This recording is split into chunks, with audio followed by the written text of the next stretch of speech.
Bom, o artigo de hoje, ele vai citar um novo possível biomarcador. A gente já vem nesse tema da nefropatia por IgA, a gente citou a hematura nas últimas semanas, e esse estudo ele vai citar os níveis urinários de CD160 solúvel, para predizer talvez a atividade ou então resposta a tratamento, remissão da nefropatia por IgA. Bom, esse artigo foi publicado no final de 2021 por um grupo chinês em Xangai, e queriam avaliar realmente a possibilidade de um novo biomarcador não invasivo para a nefropatia da IgA, sendo que hoje em dia nós temos com mais robustez apenas a taxa de filtração glomerular e a proteinúria. Bom, a gente já falou bastante sobre IgA, então eu não vou dar uma introdução sobre o tema, mas mais importante seria que a IgA tem um curso clínico muito heterogêneo, o que dificulta bastante o nosso tratamento, o diagnóstico, enfim, desde uma hematúria assintomática, com uma progressão benigna, até uma doença renal crônica em estágio terminal. Os grandes desafios atuais é que a gente não tem nenhum biomarcador adequado, ideal, para a gente predizer nem o diagnóstico, nem gravidade. Para a gente avaliar tanto o diagnóstico quanto o nível de gravidade da doença, a gente depende da biópsia renal, que é invasiva, tem seus riscos associados, e a gente não consegue aplicar de forma rotineira para avaliar a evolução desse paciente, a resposta terapêutica. Hoje em dia, o que a gente tem, como eu falei anteriormente, é basicamente a proteinúria e a taxa de filtração glomerular, mas o que a gente enfrenta hoje em dia realmente é que normalmente a gente pode refletir em danos já estabelecidos, ou seja, talvez não seja um marcador, um preditor tão precoce de lesão, quanto, por exemplo, a gente estava discutindo talvez da hematura, enfim. Então, o objetivo realmente era a descoberta de um biomarcador não invasível, sensível para predizer tanto o status de remissão, quanto monitorar a atividade da doença, sem que já tenha sido estabelecido danos crônicos. Bom, papel do macrófago, né? Então, a inflamação glomerular é o componente-chave na progressão da nefropatia por IgA, e os macrófagos são tanto os residentes quanto os infiltrantes vão desempenhar um papel central nesse processo. Lembrando que existem dois fenótipos, né, os macrófagos M1, que são pró-inflamatórios, que vão contribuir para a lesão tecidual, e os macrófagos M2, que são anti-inflamatórios, que eles vão se filtrar nos tecidos durante a fase de reparação tecidual. No contexto da IgA, existe um desequilíbrio entre esses dois fenótipos de macrófago que pode influenciar na progressão ou então na remissão da doença. O CD163 é uma glicoproteína transmembrana expressa seletivamente nos macrófagos, especialmente nos macrófagos M2, os anti-inflamatórios. E o CD160 solúvel, que é exatamente o que a gente vai avaliar nesse estudo, é o produto da clivagem do receptor CD163 liberado na circulação e na urina. No caso desse estudo, vai ser a dosagem na urina. E ele já tem sido estudado como um biomarcador na ativação dos macrófagos, principalmente nos macrófagos M2. Não é a primeira vez que esse biomarcador é testado em glomerulopatia, já existiam outros estudos prévios que mostraram uma relação com a atividade da doença, tanto em pacientes com nefrite lúpica, quanto com vasculite ANCA associada em atividade, indicando esse possível biomarcador como inflamação renal nas glomerulopatias em geral. Mas a nefropatia da IgA não tinha sido estudado ainda. Bom, foi uma análise retrospectiva envolvendo uma corte de 349 pacientes diagnosticados com nefropatia da IgA por meio de uma biópsia renal. Eles foram recrutados, como eu falei, em Xangai, de 2018, de janeiro de 2018 até dezembro de 2019, e a seleção dos participantes seguiu um critério rigoroso para garantir a homogeneidade da corte e a qualidade das amostras histológicas também. Bom, então aqui foram selecionados 406 pacientes, desses 406, apenas 349 foram elegíveis. Os principais critérios de exclusão eram, a amostra da biópsia renal tinha que ter um mínimo de 8 glomérulos, né, para assegurar a representatividade adequada da amostra. E os principais critérios de exclusão eram pacientes menores de 18 anos, uma doença renal crônica terminal, ou seja, um clearance menor que 30 no momento da admissão, Causas secundárias de nefropatia da IgA, como lúpus ou então hepatite associada, e uso prévio de imunossupressão. Então, os pacientes tinham que ser virgens de tratamento. Recrutaram também um grupo de pacientes recrutaram um grupo de pacientes com nefropatia da IgA e fizeram um controle com pacientes saudáveis. Um subgrupo de pacientes com 262 pacientes foi acompanhado por 6 meses após o início da terapia, com o objetivo de avaliar a resposta para o tratamento. Foi coletadas também amostras de urina e sangue no estudo e nos pacientes com nefropatia IgA durante todo o acompanhamento. Eu esqueci de explicar antes que eu estou extrapolando também, porque esse biomarcador também foi utilizado no teste em trial. Então, eu vou acabar juntando um pouquinho dos dois estudos e explico um pouquinho mais para frente. Então, foram coletadas amostras de urina e de sangue no início do estudo e nos pacientes com nefropatia IgA durante todo o acompanhamento. Então, no grupo controle só, no D0, e no restante dos pacientes com nefropatia IgA, nos próximos 6 meses. A revisão histopatológica foi realizada por um patologista renal experiente, cego aos dados clínicos para minimizar os viés de interpretação, e foi realizada a medição dos níveis urinários também, além do CD163 solúvel, da interleucina 6 e do MCP1, permitindo então uma comparação abrangente do desempenho desse preditor com o marcador de nefropatia, marcador de atividade da nefropatia da IgA. Bom, objetivo primário, então, considerando a relevância dos macrófagos CD163 como marcador de macrófagos tipo 2 na patogênese da nefropatia da IgA, o estudo visou validar a associação da concentração urinária do CD163 solúvel com as manifestações clínicas e histológicas da nefropatia por IgA. E o objetivo secundário, adicionalmente, buscou comparar também alguns outros marcadores já previamente conhecidos, como a interleucina 6 e MPC1, para verificar se a adição desses biomarcadores aos dados clínicos e patológicos previam também o status de remissão. Bom, que aqui tem os estudos, então, revelaram uma associação significativa entre os níveis de CD160 solúvel com diversos aspectos da nefropatia por IgA, incluindo as lesões histológicas, remissão da proteinúria e a resposta à terapia. Essa resposta à terapia é de um outro trial, mas que eu acabei colocando aqui porque eu achei relevante. E aí eu vou descrever com detalhes essas informações. Então, aqui era a característica dos pacientes. Então, no início, como eu falei, foram selecionados 349 pacientes, 191 homens, 158 mulheres, uma idade média de 40 anos, uma PA média de 100 milímetros de mercúrio, uma taxa de tração glomerular aproximadamente de 75, e uma proteinúria em média de 1,5.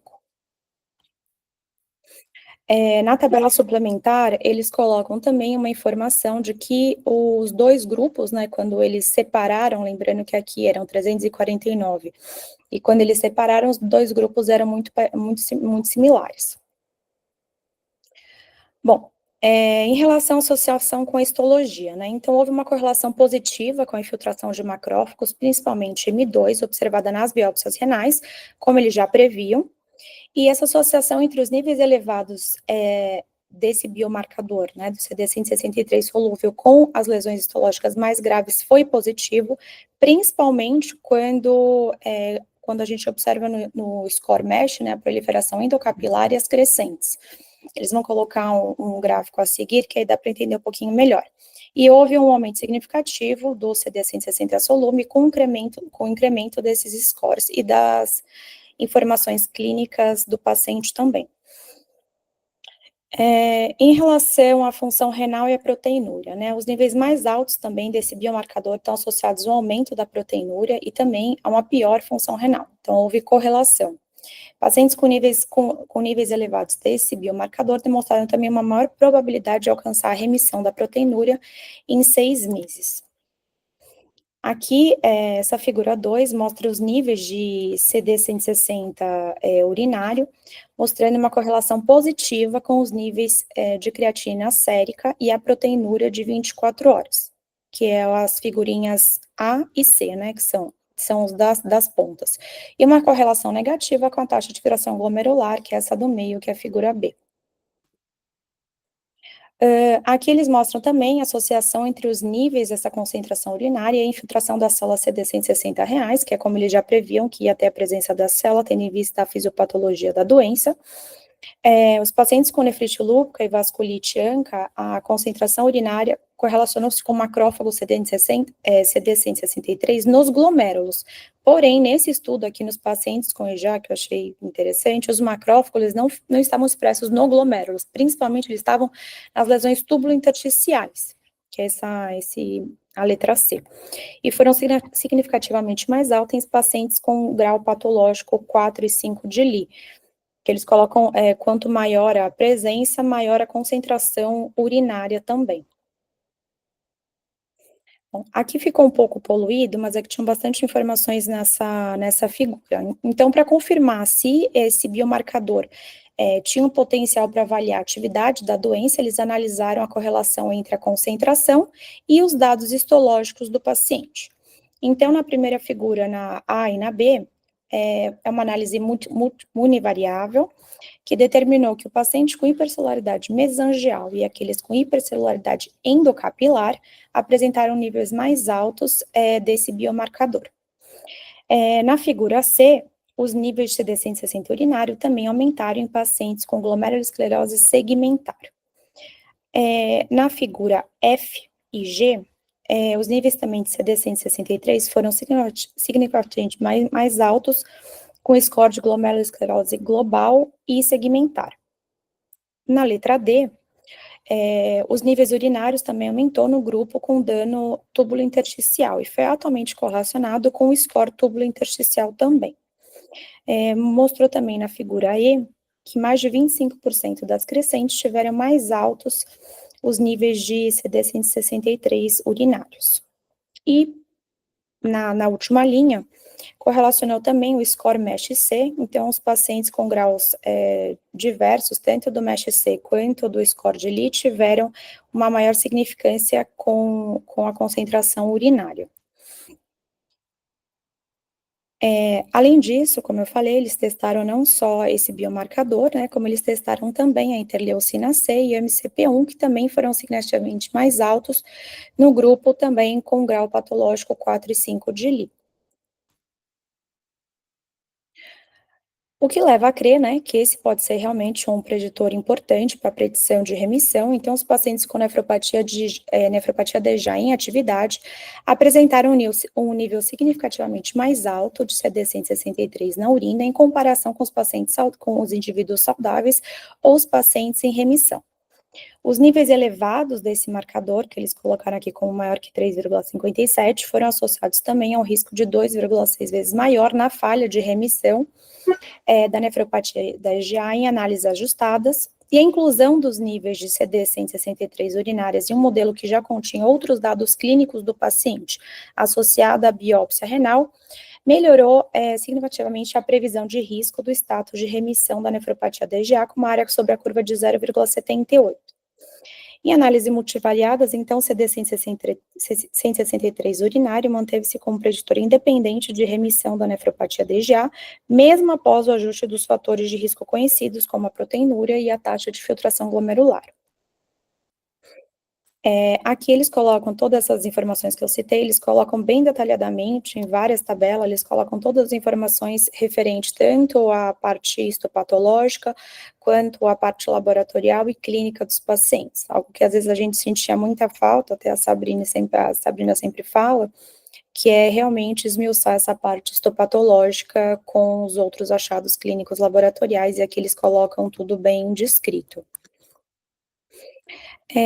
Esse aqui na realidade, é um outro trial, mas como a gente está discutindo esse assunto, eu achei relevante usar no contexto prático, assim, digamos, né? Então, uma análise de subgrupo da corte testing, que a gente já conhece, avaliou também a resposta ao corticoide com as dosagens urinárias desse CD163 solúvel, né? Então, os níveis mais altos desse biomarcador na linha de base estavam associados a um benefício significativamente maior da terapia com corticoide na remissão da proteinúria.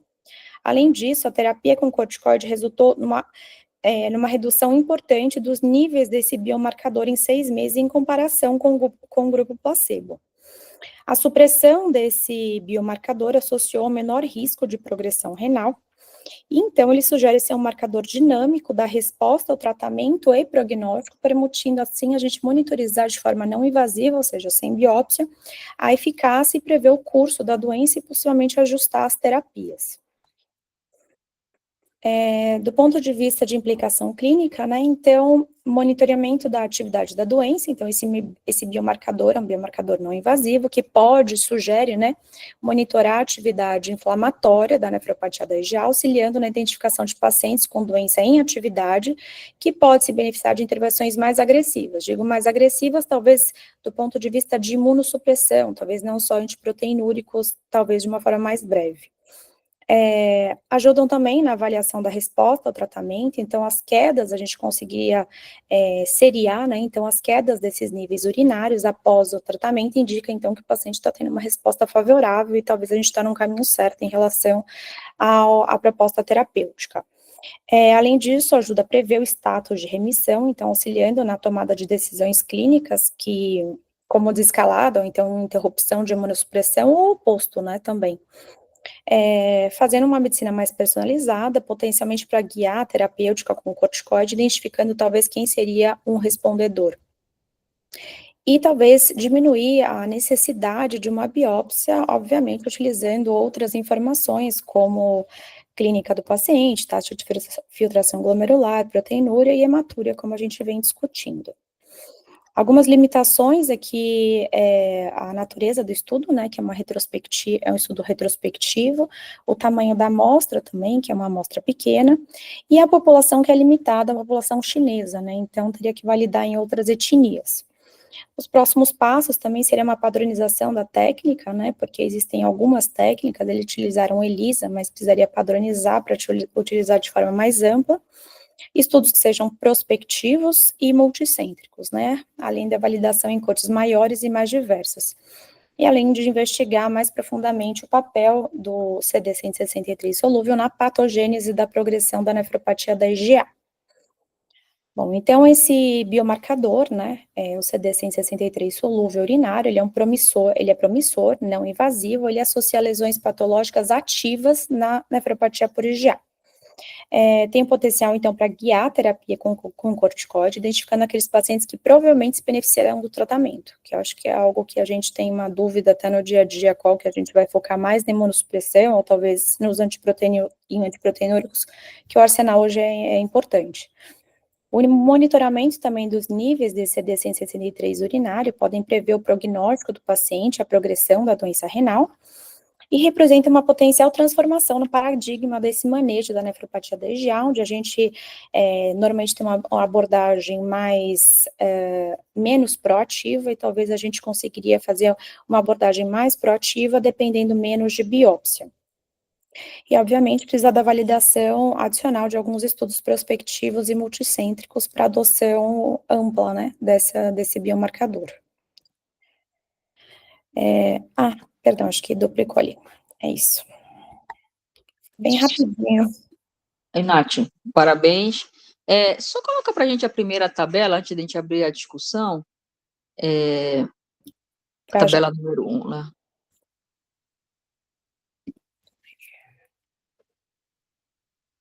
Essa aqui é a figura. Peraí. Não, a tabela, mais um pouquinho. Essa. Então, ele acaba dividindo, né, essa dosagem urinária em 3 níveis, né? Que ele consegue ver, assim, se você olhar o P, o paciente que tem o nível de CD63 urinário mais elevado, em tese, ele está com os exames da biópsia piores, né? Se você for olhar proteinúria, taxa de filtração glomerular, tá tudo meio que em piora, né? Mostra, né, esse cutoff de 3,57, né, que é a concentração que eles determinaram como mais compatível com esse pior prognóstico, né, do paciente. Inclusive, tanto o T2 quanto o T3 são disparadamente que tem mais crescentes, né? Se você for ver aí, 41,9, 57,9, né? Então, Exato. porque é que nem a hematúria, né? Então, a hematúria de 10 não é a mesma coisa que a hematúria de 50, né? Que a gente andou discutindo, né? Ou a Uhum. sua manutenção. Então, esses níveis aí, né? O que a gente vai considerar como nível alto, né? Então, ele está dando ali uma sugestão. E esse nível alto realmente até me chamaram a atenção, essa maior frequência aí de crescentes, né? Bom, então agora eu deixo para vocês discutirem, quem quer fazer algum comentário, uma pergunta.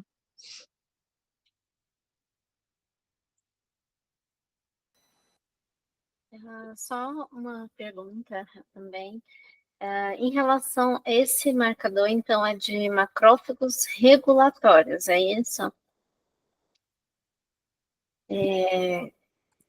Sendo regulatórios, a princípio, que faz a reparação tecidual ali, tem realmente uma relação com o efeito de quanto mais lesão, né, eu tiver, mais inflamação também, eu vou ter mais a presença desse marcador. Ele fala que também tem uma associação assim, com lesões crônicas também, né? Então, pode ser que eu tenha a presença desse macrófago regulatório em áreas de lesão que podem ser recentes. Eu posso ter uma esclerose recente, algo assim. Fiquei com essa dúvida. Ele foca, quando eles ajustam, né, que eles colocam várias, é que eu achei que ia ficar meio pesado aqui, mas eles ajustam e colocam, enfim, várias outras informações, e aí, assim, do MEST-C, realmente, depois que eles ajustam tudo, o que realmente tem maior significância o E e o C. Então, seria mais de atividade mesmo, mas também tem a parte de cronicidade, mas não foi tão relevante quanto de atividade. E o que eu percebi também é que eles fazem como se fosse uma evolução, né? Não é que eles fazem uma dosagem única, eles vão vendo a evolução, assim, do paciente. Então, acho que talvez ele seja, não sei, posso estar errada, mas parecia ser pelo menos para predizer, assim, a evolução do tratamento, talvez como o anti-PA 2R, sabe? Não sei, que talvez vai caindo conforme vai diminuindo a atividade da doença. Porque se fosse um marcador, pelo que eu entendi, um marcador de cronicidade, a gente não veria essa queda, né? E às vezes, assim, não veria essa queda com a melhora da atividade. Talvez o paciente evolui com uma doença renal crônica, mas não tem mais atividade, e aí esse nível vai caindo. Então, acho que eles correlacionam mais com a doença em atividade. Perfeito, obrigada, Nath. Imagina, eu acho que é isso, não sei. Eu imagino como um marcador de um macrófago regulatório que esteja relacionado realmente ou a lesões recentes, mesmo que essas venham a ficar crônicas, ele fez uma lesão recente ali que vai gerar uma cicatriz, mas que com o tempo esse marcador vai cair, porque não vai, ela cronificou, não vai ter mais aquela necessidade de uma regulação local, então vai ter uma queda do nível, e então ele marca tanto lesões inflamatórias agudas, quanto lesões recentes, né? E aí, realmente, a queda dele pode ser que o que sobrar, vamos dizer assim, de proteinúria, sendo que o marcador tá baixo, essa proteinúria pode ser uma sequela e não uma atividade. O que você acha, doutor? Que você falou está certo, o M2 ele é defendido como regulatório, mas ele pode ser profibrótico. Então, isso que você falou é verdade. Ele está alto, ele pode estar sinalizando que teve uma inflamação, ainda tem, mas ele pode sinalizar cronicidade. É o que se pensa, né, na literatura. Que antigamente se achava que o M2 era sempre um macrófago bonzinho, do bem, aquele que veio lá para fazer o reparo. E o do mal era o M1. Mas aí depois fica a dúvida se, na verdade, um erro, uma reparação excessiva, não leva à fibrose. Então, tá certo, ele às vezes poderia estar alto e, na verdade, está marcando cronicidade. Isso é fato, isso gera dúvida, né? Nath, se você colocar ali naquelas correlações, a primeira correlação que aparece aí, Calma aí para cima, chefe, nas tabelinhas, não? indo pro final da tua apresentação. Essa aí, ó. Então, por Aqui, ó. exemplo, para você ver aqui, então ele tenta fazer correlação com creatinina, né, sérica, esse CD 63 urinários, creatina sérica e taxa de filtração glomerular, e com proteinúria, certo? Tudo bem, se você olhar aqui, ele dá como significante, você vê aí o P e tal, mas a correlação, a gente olha principalmente o R. Então, vamos só entender, por exemplo, o R é a angulação dessa reta que está aí. Então, quando essa reta ela é igual a 1 ou menos 1, é a correlação perfeita. A gente diz que é causa e efeito. E se você eleva ao quadrado esse 1, você tem um valor de 100%, quer dizer, todo resultado de X vai ser explicado por um resultado de Y, né? Agora, quando você tem aqui o R ao quadrado aqui igual a 0,029, se você virar isso para porcentagem, dá 2,9, né? Então, a creatinina, só 2,9 dela é explicado pelo CD63. Então, isso aqui não é correlação, apesar de ele ter colocado, mas tem o P aí, mas o P não está aqui simbolizando a correlação perfeita, ele está mostrando essa bagunça que tem aí no começo. Então, a gente já começa a achar que é um trabalho que teve os seus, assim, né, deslizes, né? Então, eu nenhum estatístico teria dado essa correlação com creatinina, tão pouco taxa de filtração glomerular, você vê que a reta é quase paralela aqui à taxa de filtração glomerular, não é inclinada. A única que tem correlação, aí você vê, ó, a diferença da reta, ó, é com a proteinúria. E o R ao quadrado deu 0,31. Então, 31% dessa proteinúria é explicado por esse CD63. Só que é atividade ou cronicidade. Então, isso realmente é um ponto, tá? Então, na verdade, esse estudo, na verdade, ficou assim, na trave aqui com a gente. Se a gente for pegar o MEST dele, né, aí você falou, realmente tem mais crescentes e tal, mas eu não sei se com o tempo, se a gente fosse rebiopsiar daqui a uns 6 meses, 1 ano, se de repente não ia ter correlação também com cronicidade. Fica a dúvida mesmo, assim, não, na verdade, como ele falou, a gente, se quer achar um marcador, biomarcador urinário, a gente precisa insistir realmente em cortes multicêntricas, etc., né? Mas ainda ainda não saltou aos olhos isso daí. Ficamos, na minha opinião, fiquei na mesma dúvida que a hematúria. Ainda continuamos em busca. É que eu fiquei com essa dúvida também, como eu achei um artigo curtinho, eu fui olhar onde mais já tinham utilizado ele, porque eu fiquei um pouco na dúvida, sabe? Achei algumas informações questionáveis. Mas aí, quando eu fui ler depois, o que me convenceu mesmo foi quando eu vi aquela análise lá desse subgrupo do teste. Aí, quando eu vi que realmente parecia ter algum tipo de correlação, aí eu falei, tá, agora tá fazendo mais sentido. Por isso que eu até coloquei na apresentação, porque eu não estava muito convencida só com o que estava de informação, assim. Aí eu dei uma lida e eu achei que fazia mais sentido. Mas agora, olhando esses dados, assim, com mais delicadeza, agora eu já estou na dúvida também.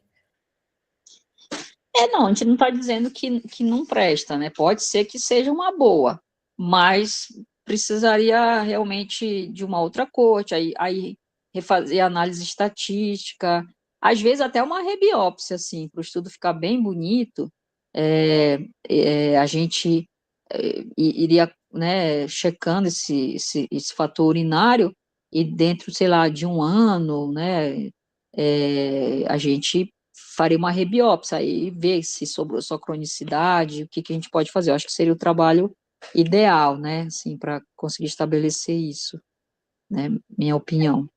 Eu acho que faltou uma rebiópsia aqui também, assim, realmente, porque a gente confiar só também na taxa de filtração glomerular e na proteinúria, que já para a gente já é uma grande dúvida o que elas representam, né? Então, enfim, é complicado. Acho que só uma biópsia mesmo, acho que ajudaria a gente. Com certeza, se a gente fosse fazer esse desenho, seria com rebiópsia, com toda certeza. Exato. Quem mais quer fazer algum comentário?